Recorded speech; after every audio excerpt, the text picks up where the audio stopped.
Good morning, everyone. This is M4J Watt Replays, and we've got two Mad Games replays for you here today. This first one, we are watching D_O driving the T62A Fearless. So right up here, he's driving base D, doesn't spot anyone coming up that hill, so he is just going to come around here and be very aggressive and see if he can't spot any of those TDs. There's the object 263 right away. So he's going to turn around and get out of here now that he is spotted. So he's driving along this ridge here, going to come up this part right here, and there's the 263. He was going to go for a shot there, but he was spotted, and he wasn't going to take that chance. And now the 263 he just now equipped the speed boost. So here he comes with full intentions to ram him, and he blows himself up, only hurting D_O 417 damage, while losing all 1,750 of his. So, he has no idea. He's just saying, what on earth just happened? But he's going to come up right here, try to get a shot there on that T57 Heavy. I can't quite get him, so he's going to turn invisible, and come over here and come around to the side of this T57. Comes around behind him, gets a shot there on his side, and now there's just nothing this poor T57 can do. Gets taken out by the Batchat 25 AT, and now he is going to come around and attack this Jaegeru. He isn't going to use the invisibility just to ram. He's going to use it to relocate around behind tanks, and it's definitely a good use of the invisibility. He's actually trying to win with it rather than go around just ramming everybody. To be sure, it is very fun to go around ramming anybody. I like to do it myself. But if you want to win the game, you gotta use it wisely. And that's just what he's using here. So he goes around behind this Jaegeru, fires, and now he's behind him. And he just can't do anything. So he's gonna sit here and farm some damage from the rear. The Jagdpanzer E100 takes out the T57 Heavy on his team. It's fair play to him. And he's just going to sit here, gets a shot on his side. He is now the Irridator applied, so he's doing about 530 damage per shot, but the T57 on his team is going to take him out. So he's going to turn around, and he is going to push up this way and see if he can't get any shots on the other 4 enemy tanks, because it's a 4 versus 4 now. His Death Star is spotted over there, and unfortunately he does get taken out by the enemy Waffle. So he's going to come around here and see if he can't spot anyone. But he's going to go capture base C. So he's driving right through here. Going to go capture base C. He is spotted now, so he does need to be careful because the IS-7 is probably invisible somewhere. He spots the T-54 and the Waffle over there. So he's going to turn invisible himself and just sit here and preferably not get seen. So there's that T-54, comes up behind him, taps him a little bit and shoots him, and now this T-54 is realizing, oh, he is in deep doo-doo. So he gets a shot there on his side. He's gonna the T-57 takes him out. He's gonna ignore this Waffle, and instead he is going to he's actually gonna come out and try to get a shot off first. Goes for a snapshot there, very nice snapshot. I have no idea how that hit, but it somehow managed to hit the Waffle. So he's trying to decide what to do now. He can go for that Waffle that's over there, or he can go for this Kranwagen in front of this building. Either way, he is not exactly in a good position. So he turns invisible now, and he ends up ramming the Kranwagen. So he gets a nice shot there on his lower plate, and he takes a shot from the Kranwagen, gets another round into his lower plate, and now the Irridator is being used on him. So he's going to hopefully be able to get this shot here, and he is able to take him out. So now it's gone from a 4 versus 4 to a 3 versus 2. He knows that the IS-7 and the Waffle are separated, the Waffle being last spotted at base B. So he's going to come around here and see if he can't get some shots there on the IS-7, but the T-57 ammo racks him. So no need to worry about that. It's only the Waffle left on the enemy team, and he has no idea where he is until he gets spotted there. So he's going to come along here and turn invisible, and waiting. He's going to give himself some time, that way he knows he'll be able to reach him in the amount of time he's invisible. Now he is, so he's going to rush over this hill, and he is going to ram and shoot this poor Waffle. 1,000 damage there by ramming, and 1,500 damage with the shot included, and the Bat Chat takes the Waffle out. But a pretty good game there in the T62A. Well played, D_O. 6,921 damage, 2 kills, and a fair amount of XP and credits to go with it. And next up, I am driving the AC4 Sentinel. And I'm actually platooning with a friend. I'm again platooning with my friend who's on my other account, and we're both in a double AC4 Sentinel platoon. He isn't going to do too good, but we've managed to get up on this ridge here, and we are able to do some marvelous things. I honestly don't understand why the AC4 Sentinel isn't used more often, especially whenever it's being used in a double AC4 Sentinel platoon like this. I've never ever seen a double AC4 Sentinel platoon, and it's so good when it's in a platoon. By itself, it's an okay tank, not made for getting up close and personal, but it does work for that. But in a platoon, it's absolutely devastating. 5.5 second reload, great penetration, great accuracy. Forward speed's not too good, but the maneuverability is pretty, well, I take that back, the forward speed is good, but the maneuverability isn't too bad, or is not too good. But it's just a wonderful tank. It's not many people like it. It's ugly, I do give it that, but in a double platoon, it's terrifying.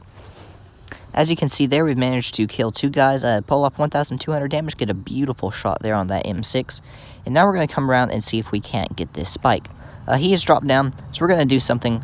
We're going to drop down here, shoot in midair, and now we're going to come over and see if we can't use our teleport function to get out of this water in a minute. So we're going to drive along this bank right here, so that way we won't be drowning. Our KV2 is commenting on how on earth I was able to hit that shot falling midair. But we're going to come along here in the water and see if we can't cross the river and get some shots on those M6s. So we're coming along here, we use our teleport function, and there's that Y5T34. So we turned him. Unfortunately, we do bounce that shot. We're going to aim in here. Again, another bad miss. I have no idea what I was doing by not scoping in right then. But we're going to push up here, get a shot there on that Y5T34, teleport forwards after bouncing that shot, and go in for a little tap. Doesn't do any damage.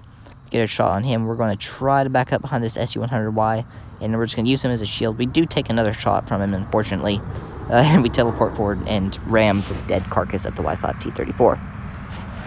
But so now we're on 1,896 damage with 4 kills, and we haven't blocked much, only 160 damage, but the AC4 Sentinel, it doesn't have great armor, but you will get troll bounces, especially when you're using a hold down position from a decent distance. So we're just waiting on these M6s here and capturing base A. There are still 2 of them. One of them is a 1-shot, and the other one is, as you can see there, at 849 health. So we're going to aim in, get a nice 200 high roll on his lower plate there. We're going to back up, teleport backwards, because I have no idea where the other M6 is, and I don't want to take any shots. As you can see, my platoon mate is driving around here, trying to get away from the M6s as well. I'm going to drive out here, see if I can't get any shots. There's the 1-shot M6, but this one's coming up the hill. Again, I don't know exactly what I was doing, but trying to shoot him in the red spot. KV2 takes out the M6. We managed, both of me and my platoon mate, get a shot into this M6. I'm going to go for that track shot. Don't exactly know where that hit, but we missed that. We're going to go for the track again, and I was just about to hit the teleport button. Cold fingers and small screens don't work too well. But we're coming over here, get a track shot again, hopefully to hold him in place, and I get very lucky here. He low rolls on us, and we are going to, our KV2 takes him out. But a very nice game there. In the AC4 Sentinel, just over 2,500 damage, 53,000 credits, and we managed to get 4 kills as well. Now this game, it's actually a Burning Games replay. Droz is up in here, is driving his M6, or is it D-Rose is up in here. He's going to have a beautiful game in the M6. I wish I had gotten this sooner so I could post it with the rest of the Burning Games replays, but I only just got it a little while ago, so we are posting it with these 2 Mad Games replays. But so they're kind of driving over to base C, and he's going to notice this nightmare behind him, so he's healing that tiger there. And he's going to turn around and see if he can't help hold back the enemy flank. So that Nightmare is pushing up. He's gonna come over here, rams his Scavenger a bit. Also the VK-28. Here comes this Cromwell B. He gets a nice shot there. And now he's gonna kind of use his Scavenger as a shield to hide his lower plate. So there's that Crusader. He's gonna go for him. Gets a nice shot there. And now he is going to start pushing forwards. Now that they're on the retreat, goes for the Crusader again, leaves him, gets a nice 281 high roll, leaves him at 6 health. And come around the corner here, and he's going to go for that Type 58. Good decision there, takes him out. And now they can hopefully take out this Cromwell B Berlin. He's going to try to aim in there, gets a shot there on his backside. And he's just going to come forward here, and hopefully try to ram him, but it's just a little too slow. Gets another shot there on the back of his turret. And is he going to take out the Cromwell? No, he's not. The Nashorn does that. And so now he's going to turn his attention back on the enemy tanks that are coming from base A. So there's that KV-1S at a single health point. He bounces a shot from him and loads up the APCR, takes his track off. Unfortunately, KV-1S got healed right at the last minute, so he was unable to take him out. But I don't think he realizes he still has APCR loaded. He's going to turn over to this Crusader. He does load Armor Piercing at the last minute, though. Gets a good shot there on the back of that Crusader, and now he's going to start pushing these two British tanks. He's got a good 7.6 second reload, I think. I've honestly never played the M6 with the 90mm gun. Back when I had it, I had the 76mm gun and was the complete noob. But so he notices this KV-2 looking at him over here. He is going to start backing up to try to get out of the way. Unfortunately, he has to go AFK for something, I believe, that he was being called by his parents or something like that. Takes a nasty shot on the side from a KV-2. Unfortunately, he is going to be taken out before he can come back. He comes back now, gets a shot there on the E8, but it's not enough to save him, and the EZ8 is going to take him out. So now he's going to come back on his second life. 3, 2, 1, respawns. His reload's 5.3 seconds now, and he does somewhere over 300 damage, I believe. So here comes this KV-1S. He's going to aim in there. Bad miss there, but he's going to come over here and use these logs to hide his lower plate. Takes the KV-1S out, and that is his second kill, and he's got lots more coming.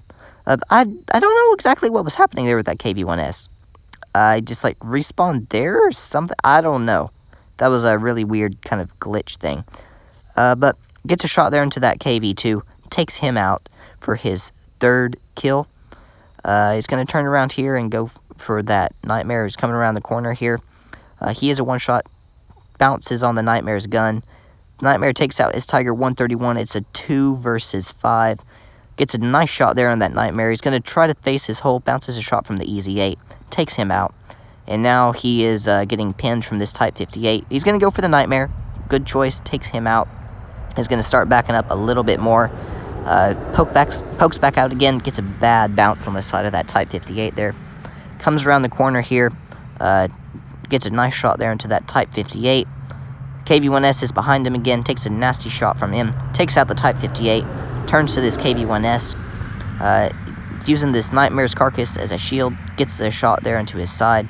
Comes up, starts face-hugging him. But he has the reload on this KV-1S. Takes him out. And now it has gone from a 2 versus 5 to a 2 versus 1. His VK-28 is at 1 point. He's at 406. And there is still a KV-2 on the enemy team. But in those few seconds, he has got himself up to 7 kills, 4,655 damage, and blocked 1,560 damage, leaving a literal ring of bodies around his position. But so he and this VK-28, they're going to heal each other. And just for a moment, before they go to fight the KV-2, they are losing on cap points, so they need to do something fast. They can't just sit here and heal each other all day and expect to win. So they've got to move. He's able to put his VK up another 318 health. There's the KV-2, comes around, takes him out, and that is that. Very nice game, very well played. From D Rose is up in here in the M6, 4,751 damage, 8 kills, 1,586 XP. Marvelous, marvelous game. But so that is all for today, folks. If you like this video, please leave a thumbs up. Hit that subscribe button if you haven't already. And thank you for watching this video. This is M4J Watt Replays, over and out.